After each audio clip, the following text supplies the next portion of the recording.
So in a game, Emlyn, stand over here so I can see you. Okay, so in a game, tall and short. In a game of double, one of the things that I like to teach people is about this idea of someone, anyone out of the pair have to make a move, have to make some sort of movement to allow the other person to react. So what do I mean by this?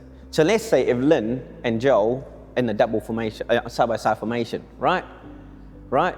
And what happens is this, if they just stand there side by side, if Joe decides to stand there side by side, guess what Lynn gonna do? She's gonna stand there side by side the whole entire game. No one is making any movement. Does that make sense? So they're just reacting to each other. They're just waiting for the shuttle to come. But now guess what happened if someone make a move, either Joe or Lynn. So let's start with Joe. Guess what happened if Joe decided to come forward, right? So if the moment Joe decided to come forward, not there, in the middle, Joe. Yeah, he will block me. Yeah, and then you won't see Lynn because she's so small. But naturally, Lynn would know what? What do you think you would understand? I go back. Yes, because now she can go, Joe, just move forward, right? He's gonna take control of the net. So Lynn knows that someone has to take care of the back, so she decided to go back. And it's the same as vice versa. If suddenly in this formation, and Joe decided to come back on either side, you choose a side, Joe. Yeah. Lynn will naturally know she has to come back to that side to control. Yes? So what I'm saying is that the moment someone makes a move, the other person knows what to do.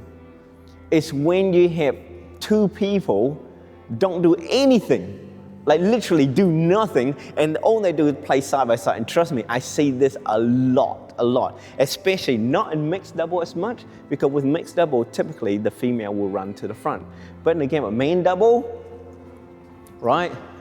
So in a game of main double, typically speaking, because with main double, no one's want to admit they are the weaker player, okay?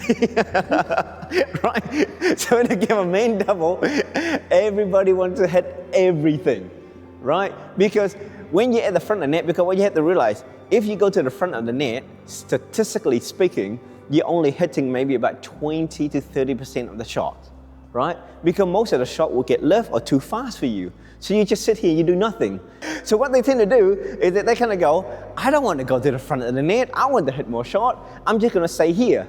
And then what happened? The other person just stayed there also. Then all you're going to do is just almost play a game of two half singles. So you might ask yourself, why is this bad? You know, game of half court single, Joe on that side, he should be able to cover everything. I'm on this side, I will be able to cover everything. So why is it bad? The problem is that when you play with like lower level player who don't have big smash, who don't have big good defense, it's okay. You know, they will smash, you just return, they will smash, you just return, or vice versa.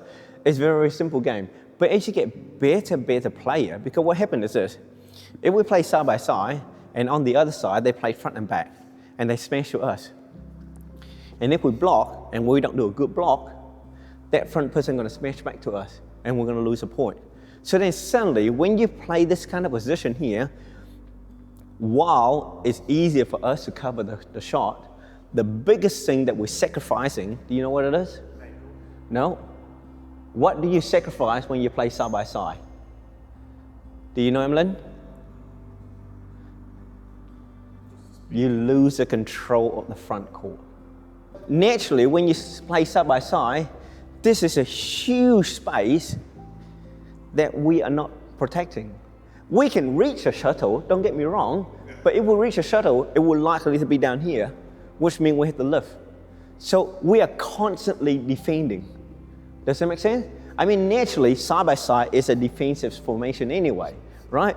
But essentially, we will always be lifting and lifting and lifting. And it's very difficult to win a game of double by constantly lifting, right? So when it comes to double formation, it's so important, I feel, is that one of us, has to be more proactive or go to the front and take control of the net. And that will allow us to be much more attacking in our formation and then we're gonna have more chance of winning rallies, especially at a high level. And if you can see in some of these clips that I want to share next, you look at how proactive I was of trying to go up to the front. So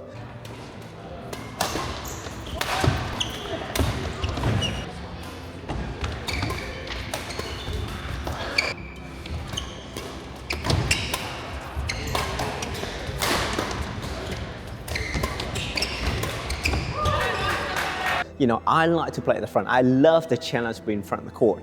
But see, Peter, my partner, he loves the fact that I like to go to the front because then he knows what to do.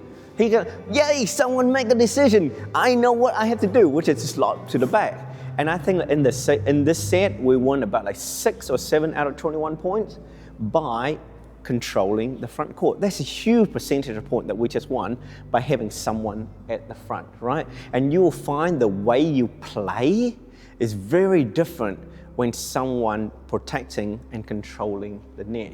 You're gonna find that the other side will lift more. Just by me being at the front here, right? They don't want to do a net shot back, because if they do, I will kill. So naturally, unless you know they really have amazing net shot, I want to challenge me, and I welcome that challenge anytime, right? They kind of go, oh, Ben's at the front, I got to lift. So just but just by having me at the front, I will start earning lift already without me having to do anything. But if we were staying side by side, the opponent kind of go, oh, I have this huge amount of space at the front court. I don't even have to do the perfect net shot, because even if it's a bad net shot, there's no one there to punish me. Yeah? So they're going to do net shot all day long because they know they don't need to make the perfect net shot, so that they won't make mistakes. And they know they will always get a lift from us, so they will maintain the attack.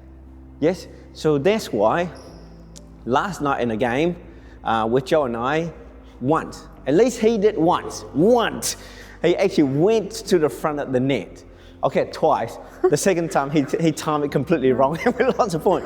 But one time he actually did a block shot off either a drive or a smash, I can't remember. And the moment he blocked, he went to the front of the net immediately. And I go, whoa, what just happened? Joe went to the front of the net. So I had to quickly cover him. But I think he got the next shot as a front court or something like that, right? So it's something you have to get to build within your movement, the reading of the game, and just be more proactive, okay?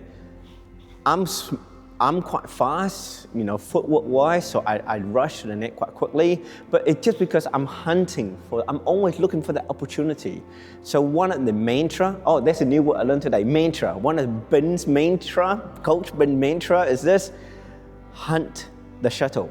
It's something I told Joel last night, especially in a game of double. You're always trying to hunt for the shuttle, hunt for the opportunity to control the front court, right? So what I mean is that, you know, if they hit the shot to me and the moment I block, I'm gonna go to the front court immediately, right? Or if I play something with a big smasher, right? You know, Joe is a big smasher, Peter is a big smasher. If they block on their side, then I can't rush there because it's too far away. But if they block anything down the middle, I wouldn't immediately rush up because I feel like my job. And trust me, and you'll see that in the game, if you watch a game that I put a link here with Peter and I, there quite often that Peter would hit a shot and I would immediately rush in front of him. You know what I mean? Like Peter didn't even have a chance to go to the front. I was already racing to the front. But the problem, the moment he sees me rushing to the front, he will naturally slot to the back. Naturally. And that's what I mean by someone has to make a decisive move. Whatever it is, make a move. Even if it's wrong, the other person has a chance to react, and through the mistakes, you're gonna get better. But don't just stand there and do nothing, okay? So hunt the shuttle and make a move. There's the 2 mantras I want you to learn from this video. Okay, hope you enjoy it. Click me here for more videos, and I'll see you guys in the next one. Bye-bye. Bye-bye.